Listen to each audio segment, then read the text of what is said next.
한국경제TV 생생한 실전 투자 정보 와우퀵. 월 5,000원 커피값으로 투자 정보가 내 손 안에 배달됩니다. 와우킥 N에서 만나요. 바쁜 아침 오늘장 관전 포인트 핵심만 짚어보겠습니다. 26일 시장의 스포트라이트는 단연 반도체로 쏠려 있었습니다. 바닥권에 있었던 알루미늄 테마도 이날은 좀 올라오는 모습이었지만요. 원화 강세 속에서 수출주죠. 조선방산 원전은 부진한 하루였습니다. 이날 반도체주 호재가 여러 쌓여 있었죠. 개장 전부터 이 시간을 통해서 강조드렸던 뉴스들인데요. 특히 삼성전자 관련 뉴스가 많았습니다. 삼성이 투자한 AI 칩 스타트업인 그룹과 관련해서 엔비디아가 IP를 사들였다는 소식, 뿐만 아니라 엑시노스 탑재 GPU와 관련해서는 독자 개발에 성공했다는 등의 내용인데요. 여기에 결정적으로 노무라가 삼성전자의 내년 영업이익을 133조 4천억 원으로 예상하면서 목표가를 15만 원에서 16만 원으로도 올려 잡았습니다. 이런 뉴스의 홍수 속에서 삼성전자는요 26일 신고가를 경신합니다. 장중 기준으로도 그렇고요. 마감가로는 11만 7천 원 선까지 올라오게 됩니다. 보시듯이 SK하이닉스도 동반 강세를 보였으나 마감가 기준으로는 60만 원 선을 탈환하지는 못했습니다. SK하이닉스 발목을 좀 잡고 있었던 건 사실 바로 투자 경고 종목 지정이죠. 물론 시장이 무감해진 것도 사실이며 거래소가 지정 요건을 변경할 거란 기대감도 있었던 상황입니다만 보시듯이 장 마감 이후에 나온 뉴스인데요. 거래소 실제로 투자 경고 종목 지정 요건 변경에 나섰습니다. 예상했던 대로 시가총액 톱 100은 요건에서 좀 제외를 했고요. 종목 지정 요건도 상승률 대신 지수 대비 초과 수익률로 변경합니다. 즉 오늘부터 SK하이닉스는 투자 경고 종목에서 해제가 됐다는 뜻인데요. 주말 사이 미증시 반도체주, 필라델피아 반도체 지수가 약보합권에서 마감을 하는 등 큰 뚜렷한 움직임을 보이지는 못했습니다. 연말이라 거래가 한산했던 영향도 좀 있겠고요. 엔비디아는 보시듯이 1% 올랐지만 이는 우리 시장이 이미 알고 있었던 그록 인수를 반영하면서 상승한 겁니다. 즉 오늘 반도체주의 관전 포인트는 이런 미증시의 뜨뜻미지근한 반도체주 반응에도 SK하이닉스 투자 경고 해제가 또 다른 모멘텀이 되어주며 SK하이닉스도 60만 원 선을 탈환할지 바로 이 부분이겠고요. 그리고 일정 관점에서 하나 더 확인해 보면요. CES를 앞두고 로봇주 기대감이 큰 상황입니다. 반도체 섹터 차원에서도 업계 건물들의 연설이 예정되어 있습니다. 한국 시각으로 6일 오전 6시에는 젠스당 엔비디아 CEO의 발언이 예정되어 있고요. 이후에는 리사수 AMD CEO의 발언도 있습니다. 이 내용도 투자에 있어서 잘 참고해 보시고요. 코스피에서는 반도체였다면 코스닥에서는 바이오였죠. 금요일 속보로 좀 전해드렸던 내용입니다. 알테오젠이 글로벌 제약사와 기술 이전 옵션 계약을 체결했다는 내용인데 본 계약에 앞선 단계다 이렇게 보시면 될 것 같고요. 알테오젠 같은 경우에는 2026년 최종 기술 이전 계약 체결을 기대한다고 발언을 했습니다. 어떻게 보면 특허 관련 노이즈를 잠재운 뉴스다 이렇게 볼 수 있을 것 같은데요. 이 뉴스를 소화하면서 바이오주들 보시듯이 알테오젠부터 G2G 바이오, 리가켄 바이오 빨간불을 켜냅니다.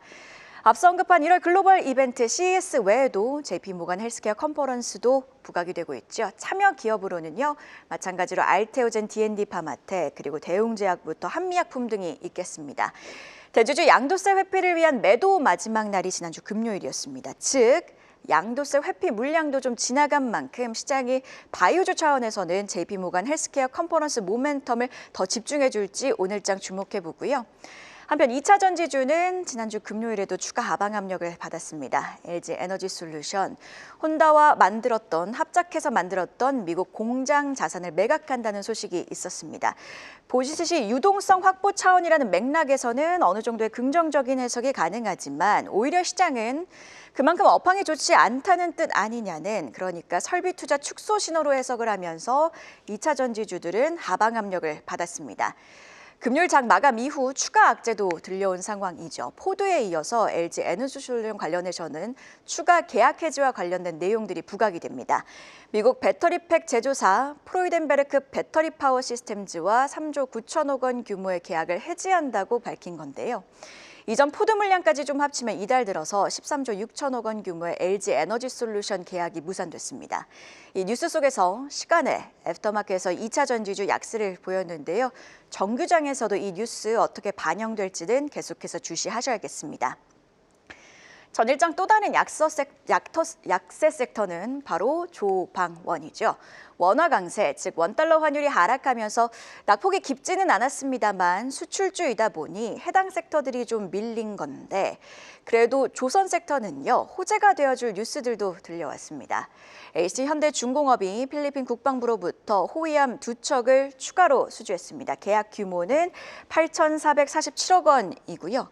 앞서서 필리핀에 인도한 호제 리잘급과 미겔 말바르급의 호위함의 품질과 기술력이 보시듯이 추가 수주로 이어진 겁니다.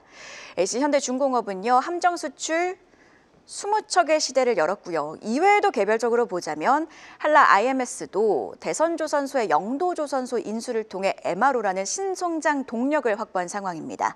이 뉴스들이 개별주, 더 나아가 조선 섹터 반등으로 좀 이어질지 주시해 보고요. 일정 차원에서 좀 접근을 해보면 현재 트럼프 미국 대통령과 젤렌스키 우크라이나 대통령의 회담이 끝났습니다.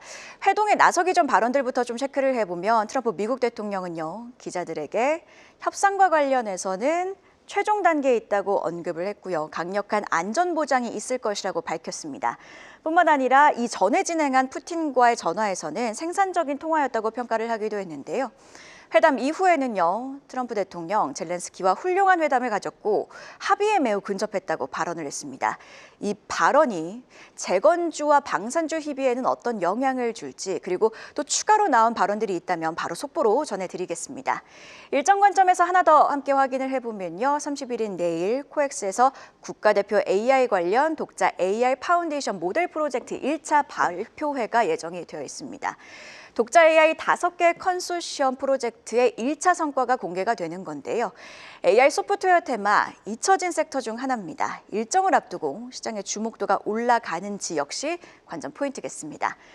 팩터로 지수 분위기 함께 확인해 보면요, 주말 사이 미증시는 큰 그림이 되어주지는 못했던 가운데 연말이다 보니 한산한 거래 속에서 미국의 테마주들은 좀 부진한 모습이었습니다. 우리는요, 오늘이 연말 배당락일이기 때문에 연말 배당 기업들의 변동성과 그간 시장을 좀 꾸준히 매수한 금융투자가 오늘은 매도세를 볼 가능성 열어두셔야겠습니다. 시장은 오늘도 뉴스에 귀를 기울이고 있습니다. 시장이 주목하고 있는 뉴스들 오늘도 자세하게 분석 들어보도록 할 텐데요.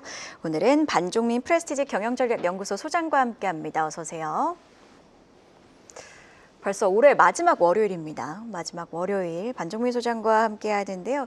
지금 다양한 뉴스들이 또 올라와 있습니다. 하나씩 분석을 해보도록 할 텐데 금이랑 은, 올해 정말 고공행진 흐름을 보였습니다. 귀금속과 관련된 내용부터 좀 확인을 해봐야 될 것 같은데 올해 주요 금속들의 상승률을 좀 비교해 보면 금이 연초 대비 한 72% 올랐고 금뿐만 아니라 백금의 은, 여러 산업에서 쓰이는 금속들도 고공행진하고 있습니다. 은 같은 경우에는 새해에는 중국이 또 수출 규제에 나선다는 소식이 지금 이렇게 상승에 촉매가 되고 있는 상황. 그래서인지 일론 머스크, 테슬라 CEO죠. 머스크도 은은 다양한 산업의 공정에서 좀 필요하다 보니까 이런 가격 상승세는 this is not good 이러면서 좋지 않아 이렇게 또 글을 올렸더라고요. 계속해서 지금 귀금속 상승세가 이어지고 있는 상황인데 새해에도 상승세는 계속된다 이렇게 보고 계신지 어떻게 보고 계실까요? 지금 전망치들을 보면은 계속 좀 올라갈 가능성이 높다라는 내용들이 많은데 저도 좀 그렇게 생각하고 있습니다. 산업적으로 봤을 때 뭐 우리는 앞서 뭐 얘기해 주신 것처럼 은만 얘기하는데요. 은만 들어가는 것도 아니고 뭐 금도 들어가고요. 구리도 들어가기 때문에 원자재 상승이나 이런 재료적인 부분들이 상승을 하게 된다. 또한 이제 기업적으로 산업적으로 이게 반영되는 모습들을 봤을 때는 추가 상승할 수 있는 여력은 충분히 남아 있다라고 보시면 될 것 같습니다. 그래서 지금 금에 대해서도 올해 굉장히 좀 많이 상승을 했고 은도 상승을 했는데 특히 이제 백금의 경우에는 하반기 때부터 계속 좀 가파르게 상승을 하고 있더라고요. 그런 분위기만 연출되는 것은 아니고요. 실제 이제 실물도 살펴봤을 때 골드바의 경우에는 판매 금액이 지난해에 4배 정도 된 것 같고, 그리고 실버바의 경우에는 지난해보다 한 38배 정도 된다라고 합니다. 그만큼 지금은 금과 은 이쪽에 대해서도 투자가 굉장히 좀 활발하게 일어나고 있다라고 보시면 되는데, 이게 지금 금과 은에 대해서 계속 좀 얘기를 논하다 보니까 좀 차이점이 있긴 합니다. 그래서 이 차이점을 좀 설명을 드리자 한다면, 금의 경우에는 이제 부각받는 게 결국 이제 지정학적 리스크로 인해서 안전자산이 부각되다 보니까 이 분위기가 분위기가 계속 좀 연출이 되고 있다라고 해서 실제 지금 러시아 우크라이나 전쟁도 끝나지 않은 상황에서 여러 가지 지금 지정학적 리스크가 계속 발생되고 있거든요. 그렇다 보니까 이러한 지정학적 리스크는 지금 현재보다도 내년도 좀 더 이어질 가능성이 높다 보니까 이쪽에도 좀 포커스가 있는 것 같고, 두 번째의 경우에는 지금 달러 인덱스나 여러 가지 봤을 때 달러의 약세의 흐름들이 계속 좀 지속이 되고 있다 보니까 결국 화폐 가치에 대한 좀 어느 정도의 의문점이 좀 드는 것도 시장이 좀 반영되고 있다라고 보시면 될 것 같고요. 또한 이제 그 중앙은행들, 각국의 이제 중앙은행들이 금을 좀 사모으고 있는 상황들도 연출이 되고 있습니다. 그래서 외환 보유액 금 차지하는 비율이 코로나 전만 해도 한 10% 초반이었다가 작년 말에 한 20%까지 늘렸고요. 중국도 금을 사들이는 모습들을 좀 봤을 때는 여기에 대한 수요가 좀 계속 일어나고 있다 보니까 금에 대한 가격도 좀 상승을 보여주고 있고, 또한 이제 인플레이션 통화 가치 하락에 대한 재평가에 대한 내용들이 나오고 있다 보니 이게 좀 복합적으로 영향을 받고 있다라고 보시면 될 것 같습니다. 특히 이제 은의 상승하는 모습들을 봤을 때는 결국 이제 뭐 안전자산이다 이러한 내용들도 포인트가 될 수 있겠지만 산업재에 필요한 부분으로 지금 좀 부각되고 있는 상황이다 보니까 여기에 대해서 계속 좀 연출이 되고 있는데, 뭐 대표적으로 뭐 태양광, 반도체 등에 뭐 들어간다라는 내용들도 있지만은 전기차뿐만이 아니라 전자산업에 대해서는 대부분 좀 들어가는 모습들이 있다 보니까 이 만약에 여기에 대해서 계속 AI 수요나 이 부분들이 계속 좀 바탕이 된다 한다면 은에 대한 그 중요도도 굉장히 좀 부각될 가능성이 높다라고 볼 수 있을 것 같고요. 이게 지금 투자처로서 은도 계속 좀 부각되는 케이스가 뭐냐면 그냥 단순히 이제 금을 대신해서 금이 또 많이 올랐으니까 은으로 이제는 좀 눈을 돌려야 되는 거 아닌가, 그래서 순환매적인 투자 흐름들이 이어지다 보니까 여기에 복합적으로 연결됐다라고 보시면 될 것 같습니다. 특히 이제 백금의 경우에도 계속 주목을 하고 있는데, 이 백금의 경우에는 이제 수소 경제에 필요한 부분들도 있고 심지어 남아공 쪽에서 생산 차질 그리고 재료 고갈 등에 대한 내용들이 나오고 있기 때문에 이게 금과 은뿐만이 아니라 지금 백금에 대한 포인트도 되고, 심지어 이렇게 되게 된다 한다면은 이제 구리나 동 이쪽 구리 쪽에 대한 분위기도 같이 연출될 수 있기 때문에 구리 쪽 또 크게 영향받을 가능성도 높다라고 보시면 될 것 같습니다. 그래서 지금은 전체적인 내용들은 조합을 해봤을 때는 금과 은에 대한 랠리는 좀 더 이어질 가능성이 높다라고 보시면 될 것 같습니다. 금도 그렇고 은도 그렇고 이렇게 고공행진하면 조카 돌반지 어쩌나 이렇게 걱정하시는 분들 굉장히 많으실 것 같다는 생각도 듭니다. 언급을 해주신 것처럼 귀금속 랠리가 계속이 된다면 투자 관점에서는 어떻게 좀 접근을 할지가 궁금한 것 같습니다. 비중을 어떻게 가져가야 될지 어떻게 보세요? 일단 뭐 내용들을 살펴봤을 때는 결국은 이제 금을 투자를 할 때는 현물 ETF 중심으로 좀 많이 체크를 하는 부분들이 있기 때문에 현물 ETF 중심으로 좀 보시면 되지 않을까라고 볼 수 있을 것 같고요. 뭐 금리 인하 등 여러 가지 내용들을 봤을 때는 지금 막 한 5,000달러 이렇게 얘기했지만 또 높게 예측하는데 6,000달러까지도 얘기가 나와주고 있습니다. 그렇다 보니까 지금은 현재 구간을 봤을 때는 추가 상승할 수 있는 여력은 남아있기 때문에 금에 대해서 투자를 하시게 된다 한다면 결국은 뭐 골드바를 직접 투자하는 것도 좋기는 하지만은 오히려 지금 현물 ETF 쪽으로 눈을 돌리시는 게 좋지 않을까라는 말씀을 드리겠고요. 그리고 은의 경우에도 뭐 매력도가 될 수는 있긴 하지만 은은 워낙 좀 변동성이 심합니다. 그렇다 보니까 어느 정도 때 또 수준에서 또 조정 국면을 맞을 수 있기 때문에 은에 대해서 너무 공격적인 투자를 하기에는 다소 좀 리스크적인 부분들이 있다라고 보시면 될 것 같습니다. 그래서 만약에 금과 은을 같이 좀 투자를 해보고 싶다 한다면 국내 이제 그 ETF 관련된 ETF 쪽에 대해서 좀 체크를 해보니까 금은 선물 그 환해지 ETF가 있더라고요. 근데 그 비율을 좀 살펴봤을 때 금이 한 9 정도 되고 은이 한 1 정도 되니까 이쪽에 대해서 시세 차익을 좀 노리고 싶다 한다면 이쪽으로 좀 눈을 돌려보시는 게 좋지 않을까라는 말씀 드립니다. 그래서 ETF 쪽에 대해서는 관심도가 아직까지 유효하다라고 보시면 될 것 같고, 만약에 이제 국내 관련된 상장된 종목들을 좀 살펴봤을 때는 아마도 대표적으로 잘 아시겠지만 IT센 글로벌을 좀 많이 얘기를 할 겁니다. 그래서 이 기업의 경우에는 뭐 자회사가 한국금거래소를 좀 보유를 하고 있고 실제 3분기 실적을 봤을 때도 굉장히 좀 좋았던 게 금과 은에 대해서 이게 유통 관련된 부분들이 있다 보니까 연결이 되어 있는데, 이게 지금 앞으로 또 웹3 부분에 대해서 디지털 자산 서비스로 또 전환을 하는 부분들이 있다 보니까 좀 더 포인트로 봤을 때는 IT센 글로벌도 투자처로서도 좀 용이하다라고 볼 수 있습니다. 다만 투자 주의 지정이 좀 예고가 되어 있다 보니까 큰 폭으로 좀 큰 비중으로 접근하기보다는 소규모 비중으로 좀 접근을 해보시는 게 좋지 않을까라는 말씀드립니다. IT생 글로벌까지 전반적인 의견 들어봤고요. 삼성전자 이야기로 넘어가 보도록 하겠습니다. 26일이었죠. 지난주 금요일 삼성전자가 신고가를 경신했습니다. 상승의 촉매가 됐던 건 보시듯이 노무라의 리포트였는데 내년 영업이익 전망을 무려 133조 4천억 원으로 전망을 했습니다. 좀 찾아보니까 과거 슈퍼사이클 때 삼성전자의 영업이익 2018년도 기준으로 연한 60조 원이었는데 지금 딱 2배 이상을 전망을 하고 있는 그런 상황. 그렇다 보니까 외국인과 기관의 수급도 꾸준히 유입이 되고 있습니다. 외국인과 기관의 수급도 함께 확인을 해보시면요. 지금 외국인 같은 경우에는 4거래일 연속 순매수세를 이어가고 있고 기관은 무려 7거래일 연속으로 순매수세를 이어가고 있습니다. 삼성전자가 이미 신고가를 경신한 상황이지만 여기서 궁금한 건 얼마나 상승 여력이 더 남아있느냐일 텐데 얼마나 정도 남아있다고 보고 계실까요?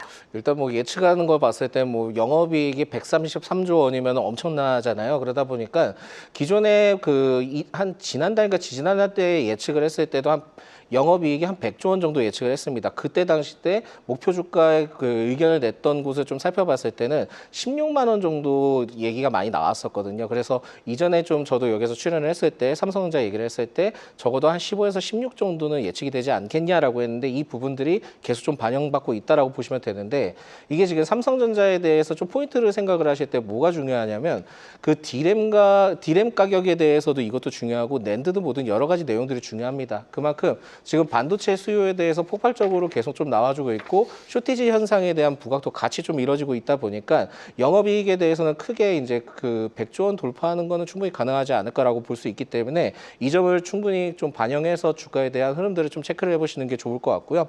이에 지금 삼성전자에 대해서 다양한 또 내용들이 나옵니다. 그래서 GPU의 경우에도 독자 GPU 칩을 뭐 개발을 하는 내용들도 있기도 하고 심지어 이게 27년쯤에 이제 본격적으로 출시될 예정이라고 하는데 그렇게 된다면 삼성전자의 하나의 이제 또 포인트가 될 수 있기 때문에 여기에 대한 또 긍정적인 분위기를 연출할 수 있을 것 같고요. 또한 이제 HBM4에 대한 내용들도 있긴 한데 이게 정확한 내용은 아닙니다만 2026년 그러니까 내년 2월에 양산이 좀 예정이 되어 있다. 그렇게 된다면은 결국은 이게 실적적으로 부각받았을 때 영업이익에 대한 좀 더 업사이드 시킬 수 있는 부분들도 연출될 수 있다라고 볼 수 있을 것 같고 이에 지금 또 삼성전자가 단순히 이제 반도체만 집중하는 건 아니고요. 뭐 스마트폰이나 이쪽도 있긴 하지만 전장 사업에 대해서도 굉장히 좀 부각을 많이 시키고 있습니다. 그래서 지난주 때 이제 하만과 관련된 내용들이 좀 있었는데 거기서 에이다스 그 사업 부문에 대해서 인수를 했던 내용들을 봤을 때도 이 분위기도 또 앞으로 좀 집중을 해볼 수 있다 보니까 고루고루 굉장히 좀 많이 있다. 그리고 삼성전자에 대해서는 또 M&A 관련된 내용들이 계속 좀 있을 수 있다 보니까 여기에 대한 투자 포인트를 봤을 때도 긍정적인 측면으로 유지될 수 있겠다라고 볼 수 있을 것 같고요. 앞서 또 얘기가 나왔던 게 CS2026 있잖아요. 그 내용들도 같이 살펴봤을 때는 삼성전자의 방향성을 좀 더 예측을 해봤을 때 단순히 이제 반도체뿐만이 아니라 파생되는 업도 같이 좀 체크를 해서 보시면 좋지 않을까라는 말씀드립니다. 지금 언급해주신 내용들을 들어보면 삼성전자 관련 호재 모멘텀, 그러니까 상방을 열어줄 수 있는 모멘텀들이 좀 남아있는 상황입니다. 이미 그렇다면 주가가 많이 올랐지만 신규 매수 접근을 해도 유효한 상황일까요? 충분히 분위기상을 봤을 때 유효하다라고 좀 볼 수 있을 것 같습니다. 그래서 지금은 여러 가지 측면을 봤을 때도 아까 말씀드렸지만은 제일 중요한 건 이제 반도체 관련된 부분인데 이게 쇼티지 현상 뭐 그걸 떠나서 실제 저도 이제 뭐 전자상거래나 그런 내용들을 봤을 때 뭐 그 디램 가격이든 낸드 가격이든 이 부분들이 있지만은 컴퓨터나 노트북 가격도 많이 올랐습니다. 그렇다는 거는 실제 지금 가격에 대해서 계속 올라가고 있는 측면을 봤을 때는 공급이 부족 현상은 계속 좀 나올 가능성이 높거든요. 그렇다 보니까 가격에 대해서 추가 상승할 수 있는 여력은 좀 더 남아있기 때문에 여기에 대해서 포인트를 봤을 때는 실적에 대한 기대감이 아직까지 남아있다라고 보시면 될 것 같고요. 그리고 미국 AI 거품론에 대해서 계속 좀 얘기를 하시는데 그 기업들을 살펴봤을 때는 투자적인 측면이 좀 다릅니다. 그래서 실제 그 미국에서 그 AI 기업들이 그 판매를 하고 실질적으로 반영받을 때는 최종 소비자를 통해서 직접적으로 이게 매출이든 영업이익이든 이게 반영이 되는데 국내의 경우에는 그쪽 부분들을 공급을 하면서 가는 케이스다 보니까 그 미국 쪽에 대해서 기업들이 계속 좀 투자가 이루어지게 된다 한다면 국내 반도체 기업의 경우에는 그렇게 크게 문제는 없거든요. 그래서 AI 거품론 쪽으로 두기보다는 반도체 수요에 따른 분위기가 좀 더 우선이다라고 생각을 해서 오히려 지금은 삼성전자의 경우에는 추가 상승할 수 있는 여력은 남아 있고요. 현재 주가로 봤을 때도 긍정적이고 수급적인 관점도 긍정적이기 때문에 매수 관점으로 유효하다라고 보실 수 있을 것 같습니다. 그래서 이전에 좀 의견과 동일합니다. 그래서 삼성전자 주가를 15에서 한 16만 원까지는 그래도 두고 접근을 해도 되기 때문에 신규 접근은 충분히 가능하지 않을까라는 말씀드립니다. 지금 한 가지 추가적으로 질문 드리면 SK 하이닉스가 상승하면 SK 스퀘어가 올라가는 것처럼 시장은 자꾸 다른 종목들을 보게 되는 것 같아요. 삼성전자 하면 사실 삼성전자 우선주가 있는데 삼성전자 우선주는 지금 한 88,000원대입니다. 삼성전자보다 삼성전자 우선주가 조금 더 매력적인 날들이 올지 아니면 그래도 본주를 보는 게 맞을지 어떻게 보세요? 전 둘 다 봐도 괜찮다고 봅니다. 둘 다 투자 관점이 유효하다. 왜냐하면 역시나 매출에 대한 전망들이 좋기 때문이다. 이렇게 봐야 되는 거죠? 그렇게도 볼 수 있긴 하지만 삼성전자에 대해서 그 좀 심리 자체가 너무 무겁다라는 포인트를 또 하다 보니까 우선주 쪽으로도 또 눈을 돌리는 케이스가 있거든요. 그러면 이게 고루분포하게 같이 들어올 수 있기 때문에 둘 다 좀 유효하다라고 보실 수 있을 것 같습니다. 네, 이렇게 삼성전자와 관련된 내용들 전반적으로 짚어봤습니다. 자, 이렇게 삼성전자 관련해서는 긍정적인 이야기를 했는데 LG 에너지솔루션은 또다시 악재를 마주했습니다. 삼성전자는 긍정적이었지만 LG 에너지솔루션 관련해서는 지금 26일 장 마감 이후에 프로이덴베르크 배터리 파워 시스템즈와 계약을 해지한다. 이런 내용들이 들려왔습니다. 규모 같은 경우에는 3조 9천억 원이고 아마 기억하실 겁니다. 17일에는 포도와 관련된 계약 해지 내용이 있었죠. 규모는 9조 6천억 원.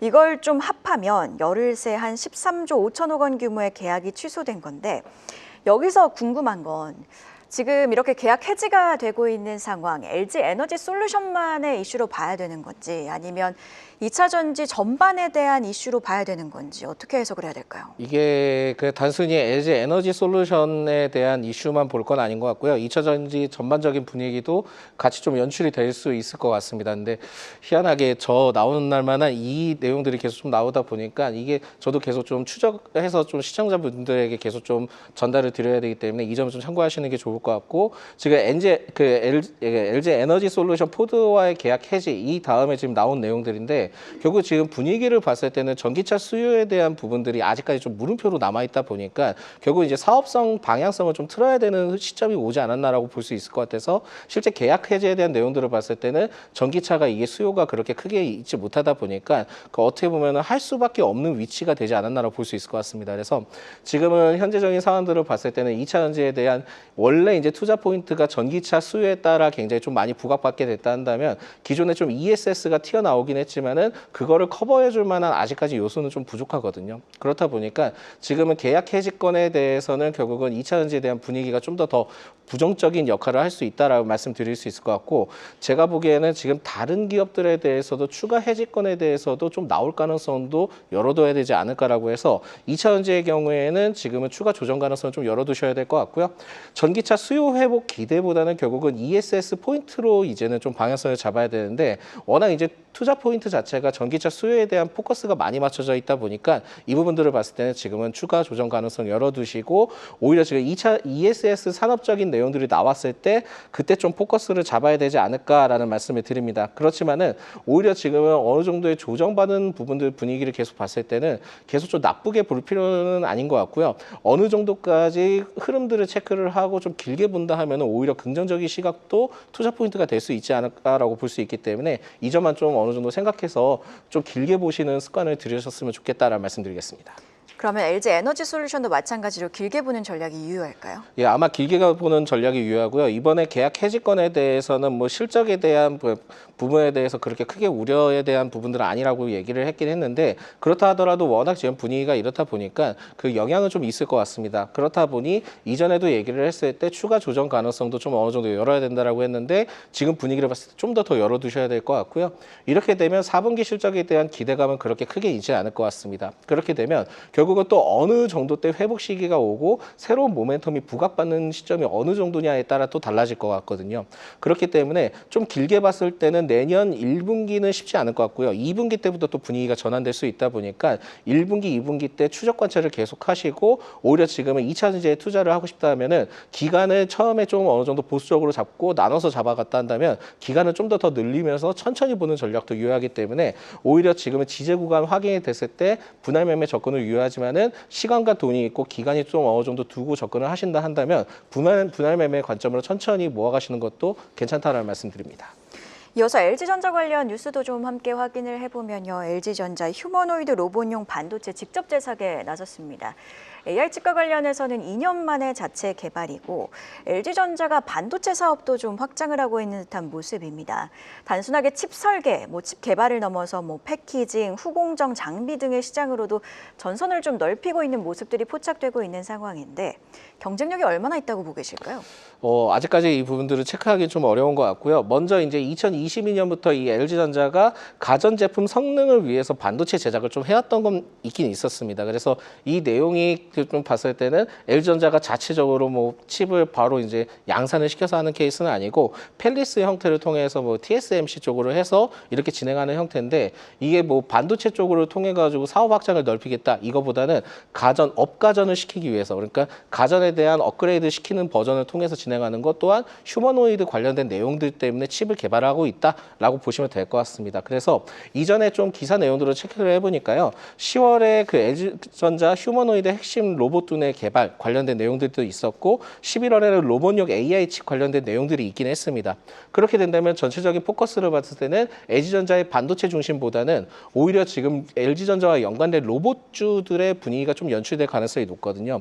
그렇기 때문에 오히려 지금 지분을 보유하고 있고 관계로서 얽혀져 있는 로보티즈와 로보스타, 엔진 로보틱스가 좀 더 유리하다라고 보시면 될 것 같고요.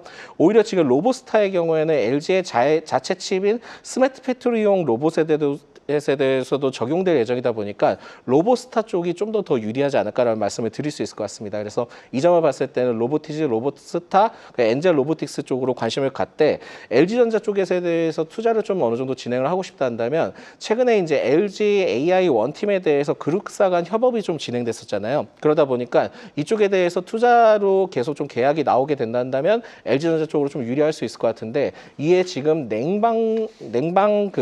난방 공조 사업하고 B2B에 대한 기대감이 있다 보니까 LG전자에 대해서도 투자 포인트가 될 수 있을 것 같습니다. 다만 주가가 빠르게 올라가기 쉽지 않기 때문에 분할 매매 관점으로 좀 접근해 보실 필요가 있다라는 말씀드립니다. 네, 주도주를 만드는 뉴스, 오늘은 반종민 프레스티지 경영전략연구소 소장과 함께 자세한 이야기 나눠봤습니다. 고맙습니다.